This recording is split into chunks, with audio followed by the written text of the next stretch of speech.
All right, so good morning and welcome to your little gut check with Alo Health.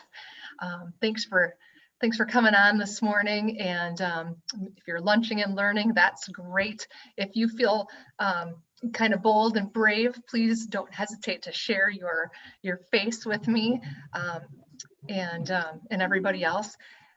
There is no such thing as a silly question, and we're going to talk about just what a normal day of eating is for people, or little samples of what people eat in a day, and kind of just look at it, tweak it, see what kinds of things that we can, kind of good, better, best it, if you will, because everybody has different goals and everybody's body is different. No two people will really have the best food for you to eat or way for you to eat, right? So individualizing that, making it work in your life is important, because it has to be sustainable, right? Also, I want to kind of bring around that food doesn't have emotion, but we're emotional people, right? And so we tend to emotionally eat sometimes. So when we can separate emotion from food, and we all have that comfort food, and that's okay, but when we look at it from the health perspective of what's going to fuel our body, and eat to live, not live to eat, then we can have a different perspective, and then maybe separate that a little bit, because while we can't separate our emotions from our whole being, it's very much part of who we are. We can look at it a little more, diplomatically, if you will. So again, if you have questions, things like that, feel free to put them in the chat, and I'll try to keep up on that. Otherwise, raise your hand, on the Zoom, or just shout it out, because we're just and I want to make sure, are we all girls? So I don't a bunch of ladies talking about food and fueling your body and all the things that has to do with. So I am going to grab up the list here, and actually maybe I'll share my screen so you can see what these are. And these are real life food logs. Share the screen. Here we are. We'll keep our little face over here. All right, so these are real deal. This is actually from a real person, and so you're going to see real life eating. So the way that these are divided up, sometimes when we send a food log to people, it's meal 1, meal 2, meal 3, whatever. So this person actually started eating at meal 3, which is really meal 1. Everybody eats breakfast. It just depends on what time it is, right? So meal 3, cheese curds, handful, because we're in Wisconsin and cheese is life, right? Organic corn chips. That was at 4:30 on this person's drive home from Woodman's. She had no food all day, and 1 piece of string cheese. Then once she got home, she had a wedge salad. I think I have is someone knocking on the door to get in? Make sure here. Unless that was some other's noise. I think we're good. Okay. So when she got home, a wedge salad, 3 keto cookies, Frankenfood. I like how she kind of knew in the back of her mind, and actually right out in front of us here, that maybe wasn't the best choice of foods, but that's okay. I appreciate the candor. And had a sweet tooth and can't get myself to eat sugar. So had this explanation to show us, one of the reasons I drink wine is it a treat, and I can't drink anything with sugar either, and don't prefer the sweetened drinks. I do not crave sugar usually. It is mostly crunchy, salty things like popcorn and chips. And then throughout this too, had wine, seltzer water, lime, and vodka. So that is full on, full transparency, right? I am going to stop that share there for a second and just kind of see if anybody has some thoughts about what we would be good friends. Yeah, right. I mean, that kind of sounds like a It kind of sounds like a, what to eat and drink in a day, cheese and wine. What else do you need? It's good pairing, right? So some feedback on that. A lot of people will wait all day. I mean, it seems a little insane. And I used to, have people tell me I forgot to eat. And I was like, oh, I understand. I don't understand. Like, I cannot forget to eat because I like to eat. But sometimes, you get busy in the day and you're like, okay, I'm not that hungry. But then when you are hungry, it's like, I need to eat now. It's like raid whatever you get, whatever you can drive through the fast food drive through, things like that. So of course we want to try to avoid that because it's probably not best for our body. We're probably going to eat so fast because we're like, I need something now. And your brain is always going to crave glucose because your brain is a glucose hog. It needs it. As soon as you have something with glucose or sugar, there's actually like science that shows this. It goes to the brain. I mean, like within moments, it goes there first, it's kind of interesting to see that. But you can see where if you wait until you're starving and your body's in like that mode of survival, I need something now, you're going to grab something, probably through a fast food that smells really good. And like cheese curds are life, right? And you're going to make some choices that really aren't the best for your body. Also, you're going to enter kind of like that grazing where you're going to eat until your meal is ready. Who does that? I know I do. Because it's like, oh, I'm going to have this and I'm going to have this. Then when you sit down to eat and you've made this fantastic thing, whatever it is, you're like, oh, I'm not all that hungry for it. But then you force yourself to eat the whole thing because you made it. And it's like, I'm going to have this whole thing, even though your stomach is saying, oh, I'm kind of full right now. So you might want to hold back. So if you have that experience, planning comes into play. If you know you have a busy day, you almost have to like say, all right, I am going to carve out time to actually have something to eat, like at this time frame, so that you can make good choices or have things on hand. It can be like tuna packets. I know can be smelly, probably something you don't want to have in your area for too long. Have a good protein, have a good vegetable source. Those are the things that you kind of want to just have not in your back pocket, because again, it gets smelly, but have available for you so that you can have a good choice when it's time to eat and use that food as fuel. Does anybody have like a question about that? Like you can see where it was 4:30 on the way home, driving home. Anybody have thoughts about that? Like the whole like driving, eating, grabbing convenience things.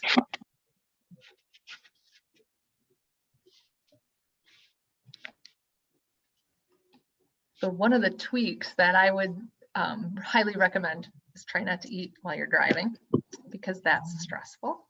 And when your body's stressed out, you can't digest your food.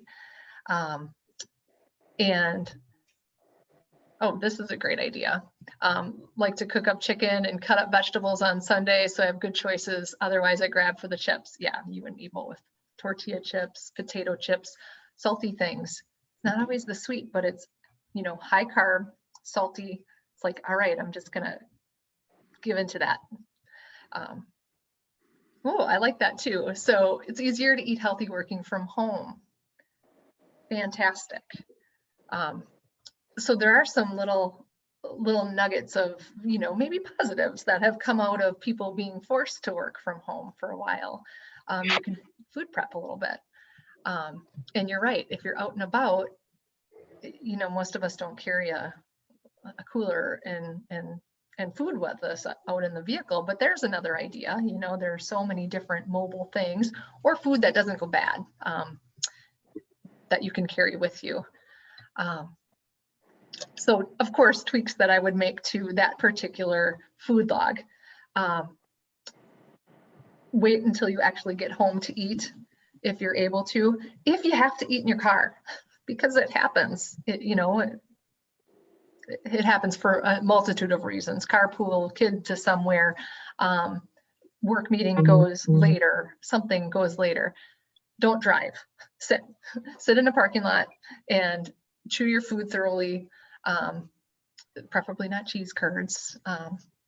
Maybe start with, carrots on the go, or good lunch meat, because not all lunch meat is like terrible. You'll hear things about, oh, avoid processed meats, and there's good, better, and best. Again, look for something with clean ingredients, have a good protein, good healthy fat like avocado, which again doesn't really travel well, but handful of baby carrots.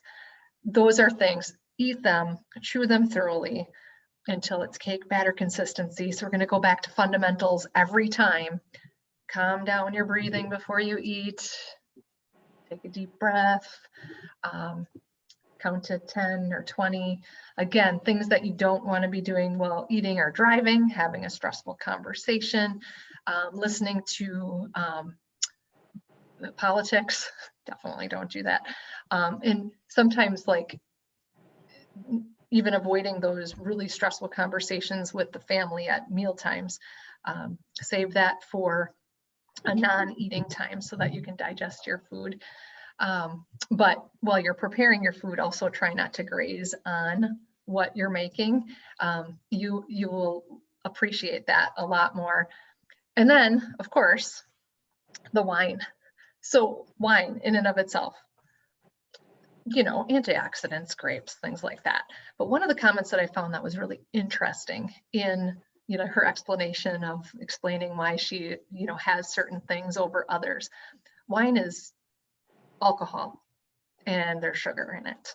So not being able to, drink sugary drinks, well, wine is going to be a sugary drink, even the like better processed wines and things like that. Now, I'm not saying you can't have wine. By all means, enjoy a glass of wine after dinner. Not every night or every day. We don't live in France. But, try to limit the amount of alcohol you drink, because that is going to be sugar.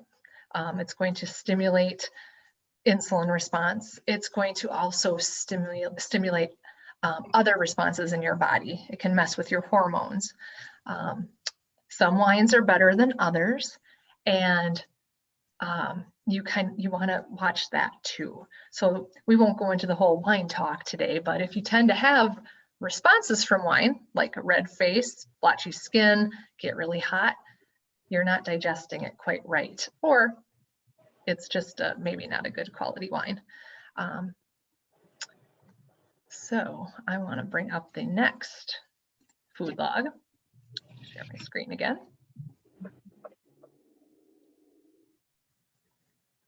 All right. This one kind of goes on a little bit. Now this one has the exact times on it, so that's pretty cool. And we'll talk about this a bit too. So 7 a.m. black coffee with collagen, 8:30 black coffee, 9:30 smoothie with blueberries, kale, avocado, chia seeds, water, 10:30 black coffee, 1:30 carry out from New York Deli. Ooh, this sounds really good. BLT with avocado on multigrain bread, bag of barbecue kettle chips, and a can of seltzer. Then 2:30 apple with peanut butter, and then 5:30 venison tenderloin. That sounds pretty stinking good to me, and a glass of milk. So I want to keep this one up and talk about it a little bit. I think it's a great food choices. There are some really good healthy foods in here. And depending on what this person's goals are, there might be some tweaks that we want to make with timing of certain foods and making sure that when you eat, you're full enough so that you're not eating every couple hours. And again, it depends on what the goals are. If this person has issues with hormones or weight loss goals, you'd want to tweak a couple things because of, stimulating an insulin response. And it kind of goes with the concepts of like intermittent fasting. So surprisingly, this would be a little bit of a dirty fast, and it might be a shock, but that collagen, that's something that's added to black coffee. So collagen in and of itself is great, but it is going to break a fast. So can you get the collagen in sometime in the day if you want to? Absolutely. But if your goals are hormone or weight loss or weight management, you might want to put that collagen in with the smoothie instead, so that you're not having something that's breaking your fast at 7 a.m. So at 9:30, you could have that smoothie.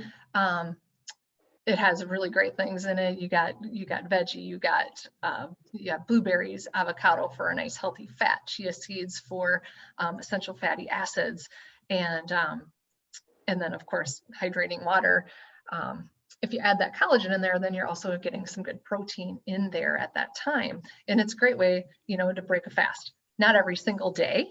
Again, I'm a big advocate for chewing your food whenever possible, but it's kind of nice to have a smoothie now and then, just not every day. Again, throughout the thing here with black coffee, not having anything else in it, it's not stimulating that insulin release that can cause us to store fat.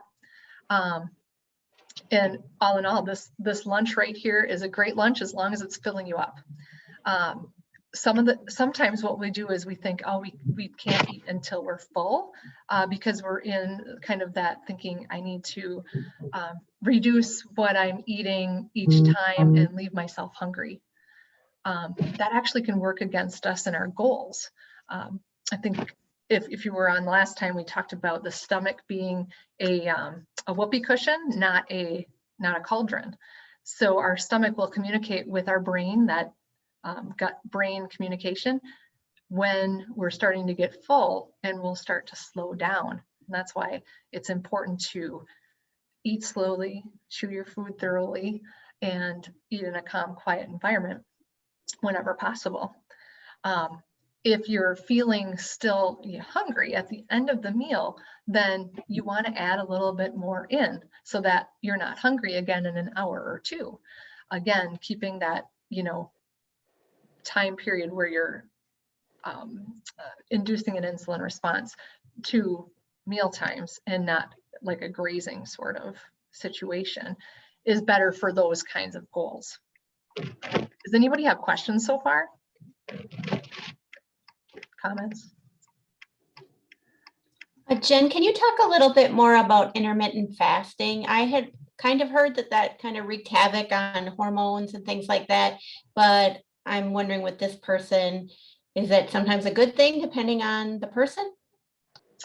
Great question. So you're going to hear a lot of, things change all the time. For some people, it takes a while to get into like an intermittent fasting. It's intermittent, right? So it's not all the time fasting. It actually is really great for hormone control.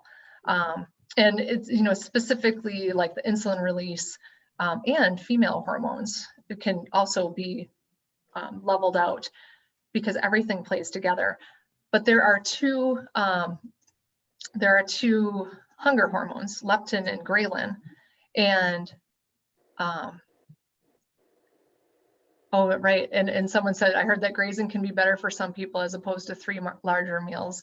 That's actually been proven false, because when you are grazing the whole time, you're stimulating an insulin response all of the time. And insulin's function is to, keep us alive, because we don't want to have really high blood sugars and things, but it also tells us to store fat for later. When we graze, and especially nowadays, so we have access to food all the time, which we have seen over the past 50 years that our population has gotten larger and not healthier. We've had more chronic diseases, things like that, more type 2 diabetes, more insulin resistance. So as we are releasing more insulin and we really don't have the need to store more fat, we become more resistant to that insulin on bringing our blood sugars down. So then the pancreas is stimulated to create more. And then there's a whole lot of other mechanisms going on too, where the receptors get sticky with other things. It's not helping bring the blood sugar down. And eventually our pancreas just says, yeah, Mayday, I'm gonna like backfire on you. Other organs get involved, things start to get messy. And I won't get into too much of that pathophysiology, but it's a spiraling downward. So at first, when you start to eat every couple hours, you might notice a change in the scale. You might notice that you feel really good, like at first, but then all of a sudden you're hungry all the time. You're searching for the next meal. All you're thinking about is food, and you're putting on weight, or you've plateaued and you can't lose any more weight. So it's not really true for anybody that grazing is a good idea, but it can show some changes in the scale initially. Yeah, picky. Another thing is, oh, and by the way, did that answer that question? I want to make sure. Okay, perfect. And then picky eaters. We all have picky eaters at times. I guess it depends on the age of the person. I'm kind of assuming that it's a kid, but sometimes it's a spouse who just kind of refuses to change and wants to just graze. Is it going to hurt a kid very fast if they? Yes, it's my husband. I understand that completely. They're tough to change because they're set in their ways. I live with one. And eventually they will change because they'll have to. Unfortunately, guys don't tend to see that until they're a little bit, well, in their mid to late 40s. They'll start to see where snacking all the time, eating, grazing, will start to put on the spare tire. It will start to put on, the apple shape. You'll notice their face get fuller. Sometimes guys get a little cocky because they have more testosterone than we do. So they tend to burn off a little bit more faster than we do at the same age, but it will catch up with them. Insulin resistance in men it seems to happen rather quickly around that age. And if he doesn't change his habits now, it will catch up with him. And sometimes you just have to be really blunt about it and say, all right, well, you know what? When you're ready, when you're ready to change, you will, but we're going to eat meals. I'm going to prepare meals. And especially like for me and for some of you, I'm just going to pick on my husband a little bit. You know who he is. Over this past year, he's come to start to believe me now, because the decrease in activity and the increase in snacking throughout the day, because the access was there, has caught up with him. So now he's making some changes, and he'll probably kill me for sharing this, but look, he's actually doing a little bit of the intermittent fasting, and he's lost like 7 pounds in the past month, which is pretty cool. Just little baby changes, little baby steps, I should say, but it has made a big difference in his energy, in his mood, which is really a good thing, because then I want to come home at the end of the day and feeling better. So weight loss, better mood control, and just eating healthier foods, because you don't have as much room then, or hunger, like for the off times, because you're filling up at the meal time. Another good thing to mention to picky eaters, because it's usually a combination of things. They think like that vegetables don't taste good, they're not sweet. Taste buds change every 2 weeks. They're like new, how your skin is new, and like every so many days, every 2 weeks, taste buds are new. So when you start to incorporate a new vegetable into what you're eating, eventually you develop a taste for it in a way, and you actually will start to appreciate it and like it. Another thing that people have issues with is texture. And I had a very texture averse child, and it was quite a process. when he was middle school age, he would literally gag trying something new. And so then was very limited at what he would eat. And I had to sit down with him and actually almost do a little bit of therapy, if you will, about you take a bite of something and the first bite is to kind of get over the texture. And there were many gag fests. It was not pleasant. But then you have to take a second bite to actually taste the food. Again, more gag fests, but he eventually got over it. And now he's 20 years old and he appreciates the fact that I sat down with him and was fairly patient with him because he loves trying different kinds of foods. Does he like everything? No. Do I like everything? No. But it opens up the door to trying new things and kind of getting over that emotional part of it. And sometimes guys, spouses have to go through kind of that same thing. It's just it's not as easy because they're not kids and you don't have as much influence over them. I like this. I told my kids that after your last session, and they don't believe the green bean taste buds ever renew. I love that. Green bean taste buds. Maybe they're just deficient in green bean taste buds, and that's okay. It's okay if you don't like a certain thing. And that's another thing. You give permission to not like something because that's okay too. It's just that it can't be all vegetables. So, all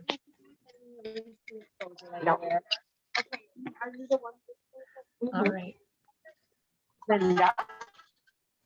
So that was, I love the food choices in this food list here, but depending on what the goals are, you can, move that apple and peanut butter up to being with that meal with the BLT, and I love the collection of like good healthy fats in there. Multigrain bread, chips. You can have chips. Again, depends on what your goals are. If your health goals are to lose weight, you may want to consider decreasing chips and things like that. But again, these are things that can be incorporated into your life and you don't have to feel bad about it. You're enjoying that chip. There's salt, and I love kettle chips, love me some salty potato chips once in a while, and they can be integrated in. All right. And I love like having the fluids when you're drinking along with a meal, best to have the fluids like at the end of the meal so that you're not artificially filling up your stomach with a fluid and not taking the place of food, if you will. All right, great. Oh yeah, alternatives for chips. Maybe something else that is salty but less bad for you. Anybody have some ideas? Like throw some ideas out there, things that you like? Of like chip alternatives or things that might satisfy that salt sort of craving.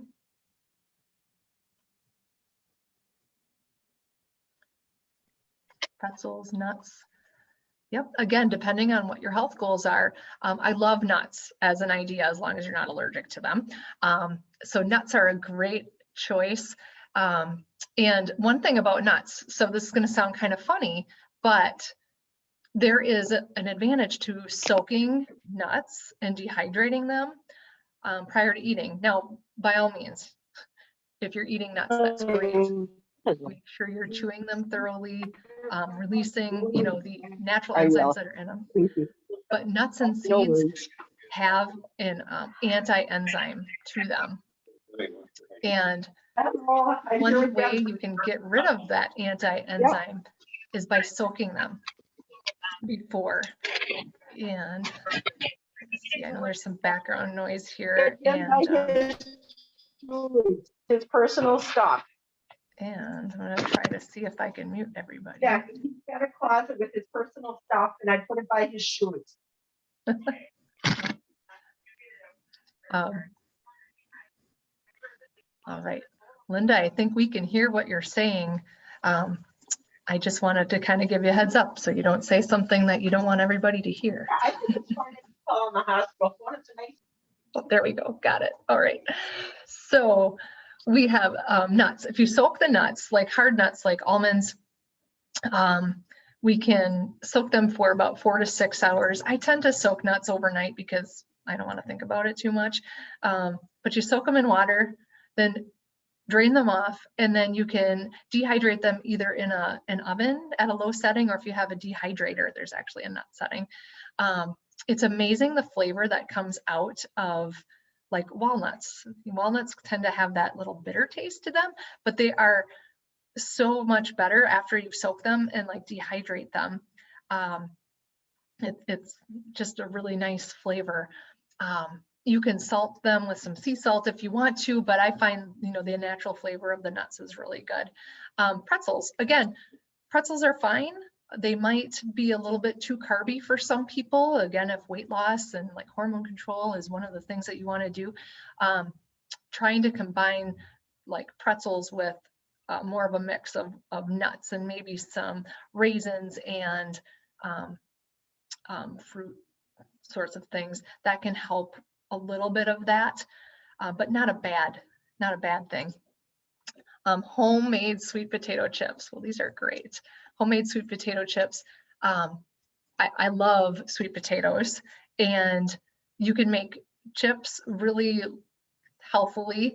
I never tend to get them as crispy as I'd like them, but I love that idea. And if you have a recipe that you want to share, like with the group, that would be great too, because we all love to have these little recipes that we can tweak to make our own. If you're using oil with like making of chips and things, just make sure that it's one that doesn't like putrefy or change its consistency. I usually recommend like avocado oil. If you want to use coconut oil, that tends to be a little bit more difficult to like cook and bake with, but not bake, but cook with as far as sauteing and making chips and things, but not a bad thing. Again, not like a staple that you're always having, but if you want a little bit of a treat now and then, again, having it along with a meal is preferable because you're not stimulating a separate insulin response, but you can incorporate healthier for you snacks into your life. So great ideas. All right, so let's move on to this one. Now this person right here, this person intermittent fasts. And so throughout the morning, again, everybody eats breakfast, just depends on what time it's at.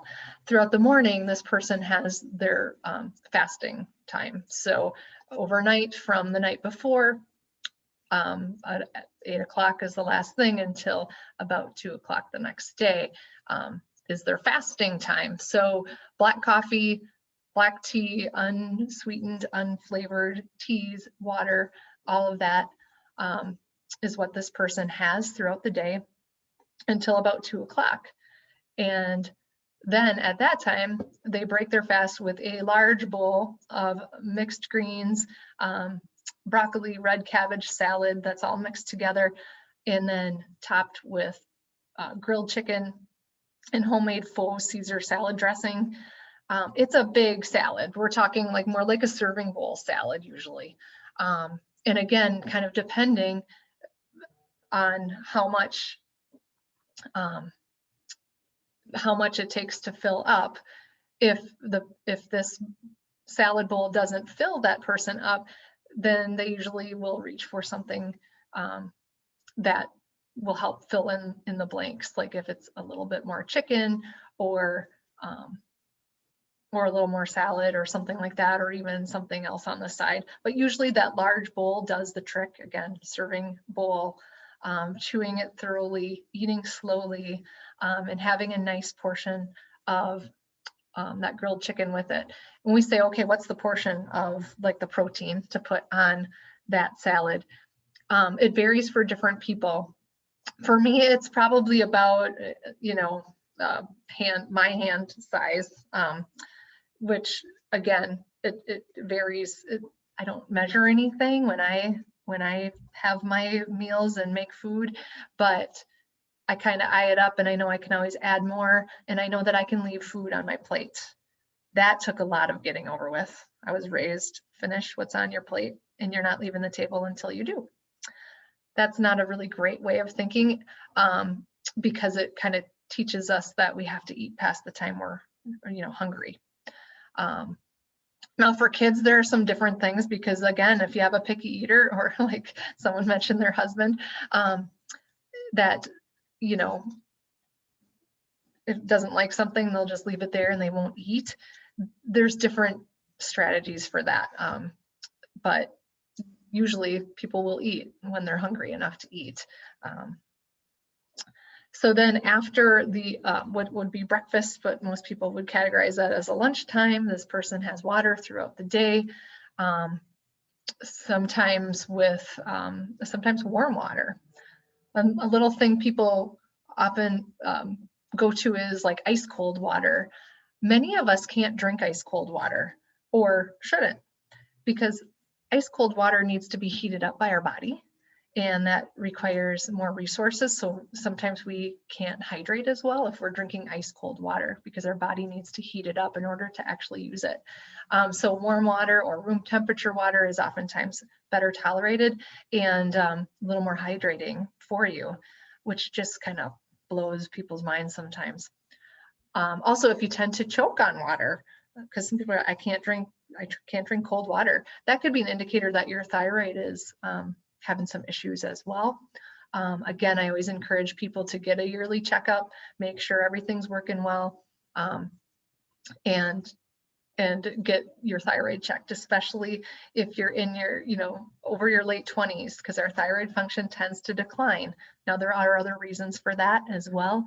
So if you're experiencing heartburn, have allergies that you take medications for, we should talk, because there are ways to overcome those symptoms without using antihistamines and antacids and proton pump inhibitors and things like that. That will actually make sure your body's able to use the food that you're putting in without side effects from those things. I digress. So there is a 4-hour window between 2 and 6, or about a 4-hour window between eating. That's not like fasting, but no grazing throughout that time. So about 6 p.m., turkey meatloaf, half plate of roasted broccoli and sweet potatoes.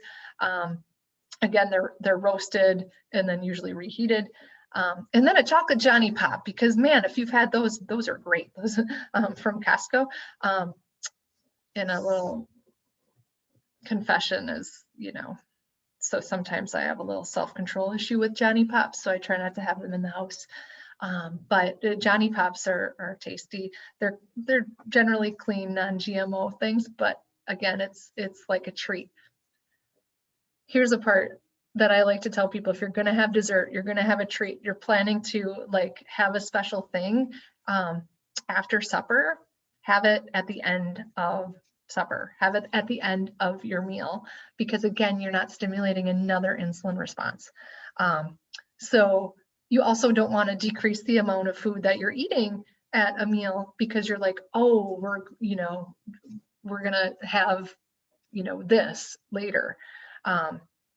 Eat till you're full, so then you don't eat as much later, even if you are having one of those things. You don't want to like leave a meal hungry, because that can lead to wanting to have like the whole box of Johnny Pops later. So you have it now so that you don't eat the whole box later. That can also come into play with Girl Scout cookies, because I know those are like going through right now too. Enjoy them as dessert at the end of a meal, and enjoy every bite of them. Try not to feel guilty about it, because everything that you take into your body should be something that you're taking in to nourish your body. And if it makes you feel like crud, you may want to think about whether you want to have it the next time or not. There are some things that are worth it, and there are some things that are not. Again, you get to make these choices.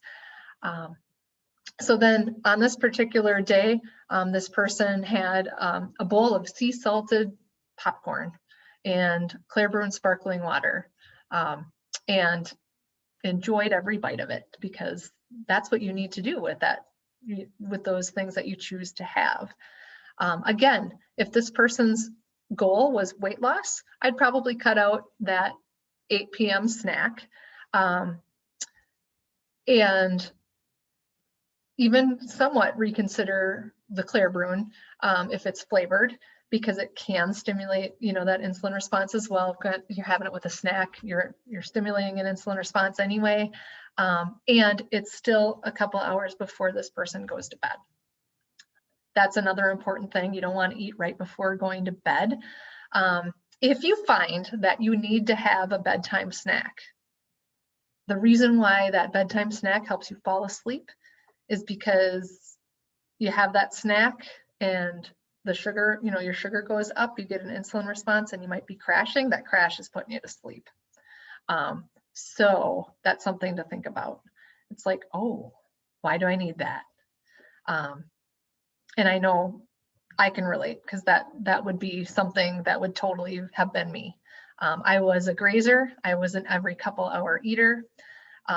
And this was probably, within the past 10 years, I was eating like every couple hours. I would be the one in the break room, grabbing something to eat, having a protein bar, grabbing a protein shake, you know, all those things that were like really sweet and really like, oh, hey, this is going to give me energy. Had lots of energy.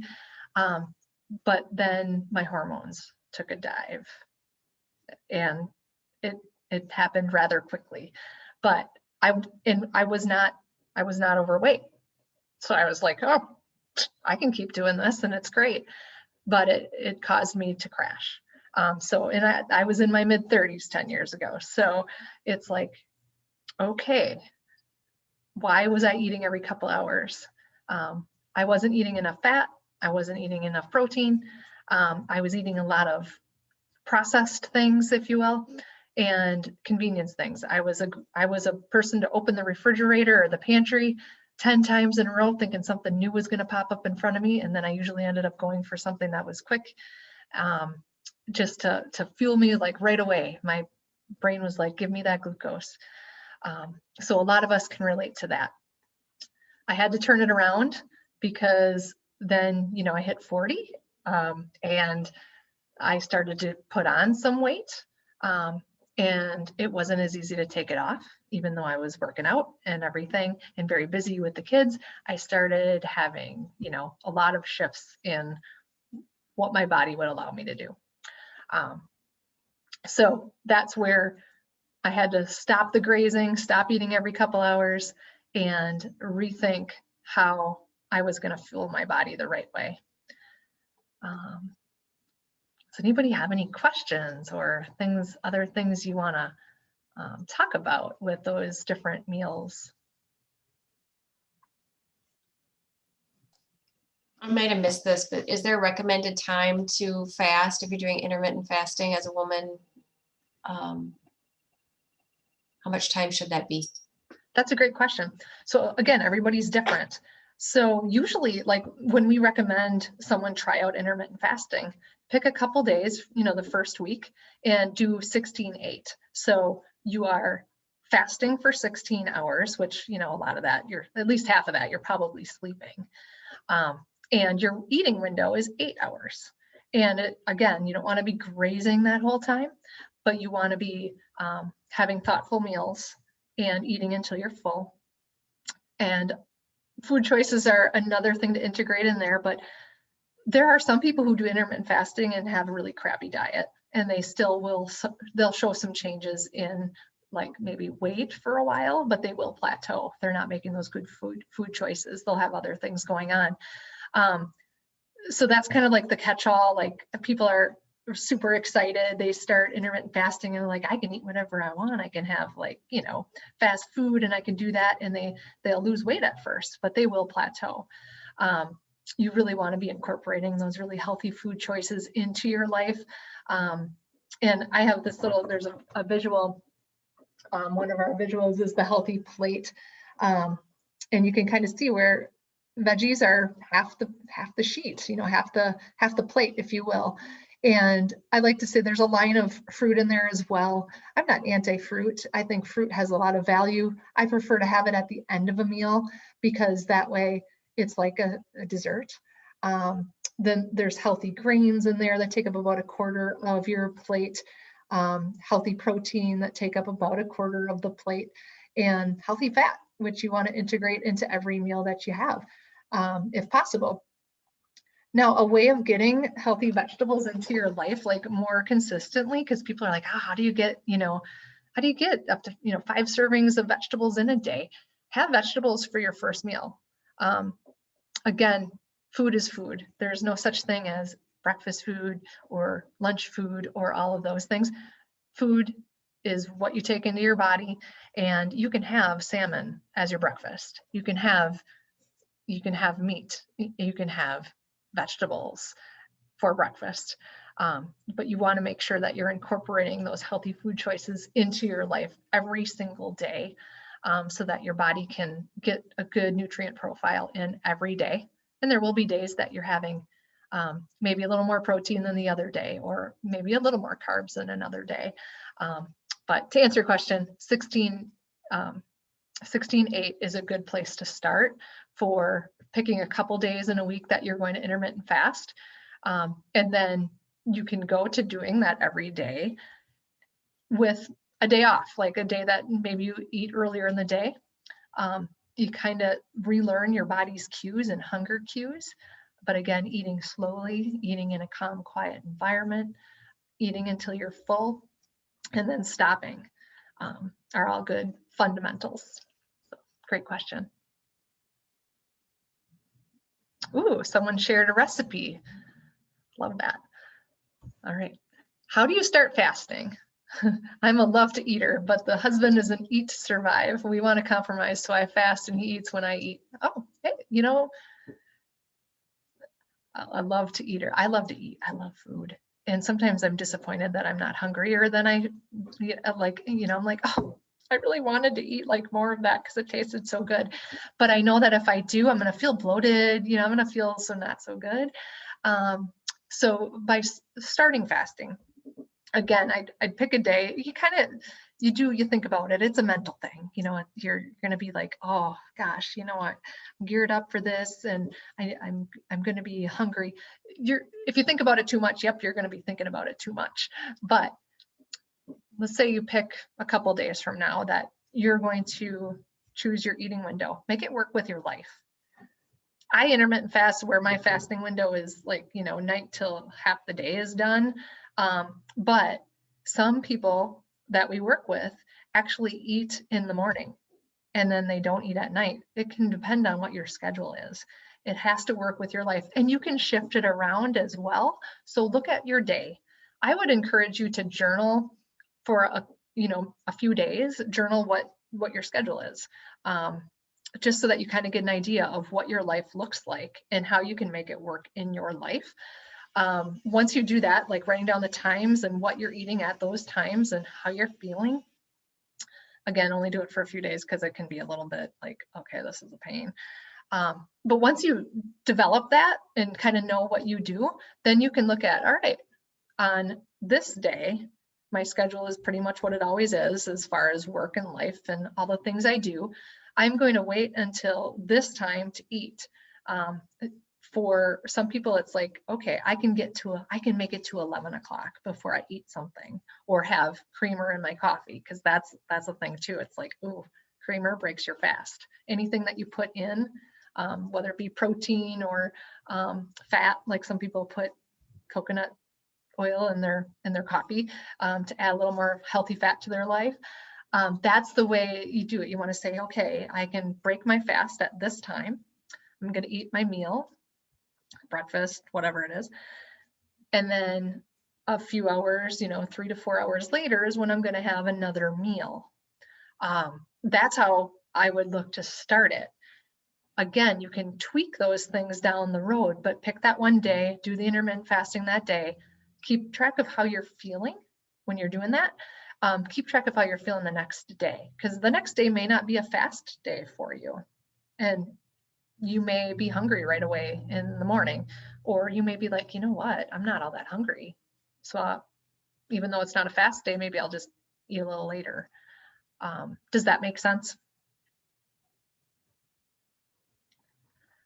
Will fruits and vegetables break the fast as well? Yep, everything with calories, everything with even artificial sweetener, stevia, that all will break a fast. So fruits and vegetables definitely break a fast. and because they're food? Great question.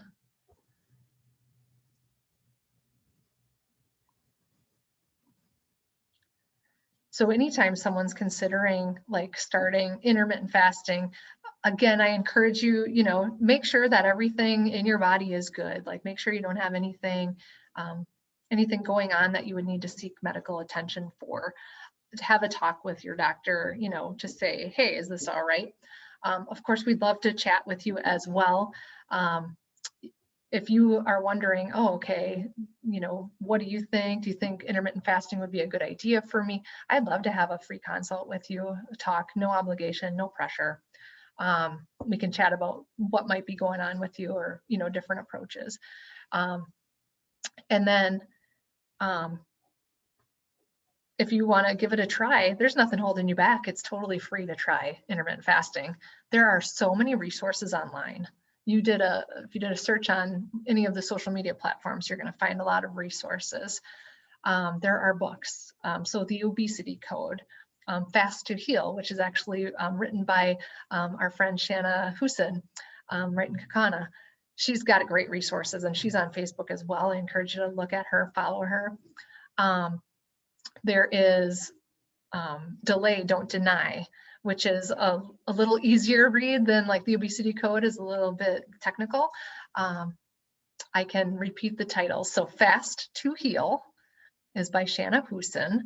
The Obesity Code is Dr. Fung. He actually developed, a really good base and has a lot of sciencey stuff in his book. Then Delay, Don't Deny is another really like easier read. And there are just so many different things, different eating windows, different ways of incorporating intermittent fasting into your life. But I want to tell you this as well. Any kind of eating can become dysfunctional if it takes over your whole like thinking and life.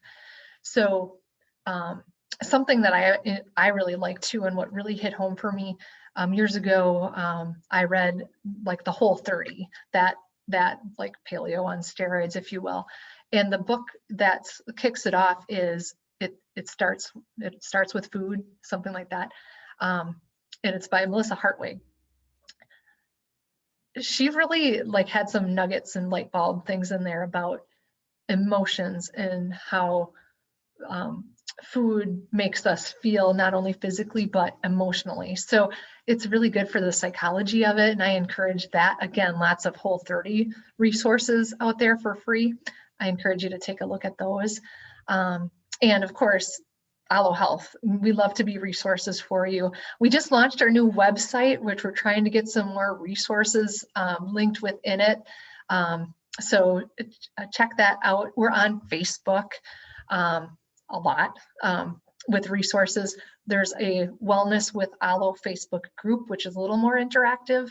And Kristen is doing like challenges on there as well, quite a bit. And those are free. So check them out. We love to provide resources and support for you however we can. Feel free to email info@alohealthllc.com if you have questions about things. And we can always set up a free little chat. Again, no pressure. And we have Foods for Wellness weight loss programs that we offer here at Alo Health, where we walk you through intermittent fasting and help you with that, as well as knowing what foods are most congruent for you right now. So anyway, we're almost done. I can't believe it's like almost been an hour. Does anybody have any final questions?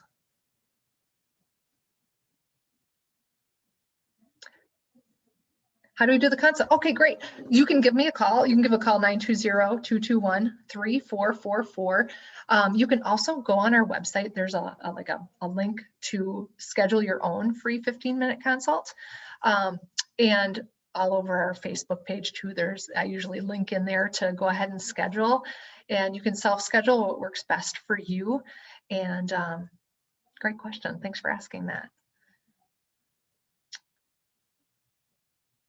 Great, perfect. And hey, if you have ideas for the next one next month, send them to info@alohealthllc.com.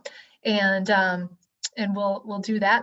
Give me some feedback too. Like, be blunt. Tell me things you want to know more about, things that you want more explanation of. Some things we'll have like right on our Facebook page and stuff we'll go through. But if you want to chat about it, I'd love to present it in a way that's fun and informal. Hope you guys have a great day. Wish for sunshine because we need some of that. And thanks so much for participating today. It's been really fun. We'll see you next time.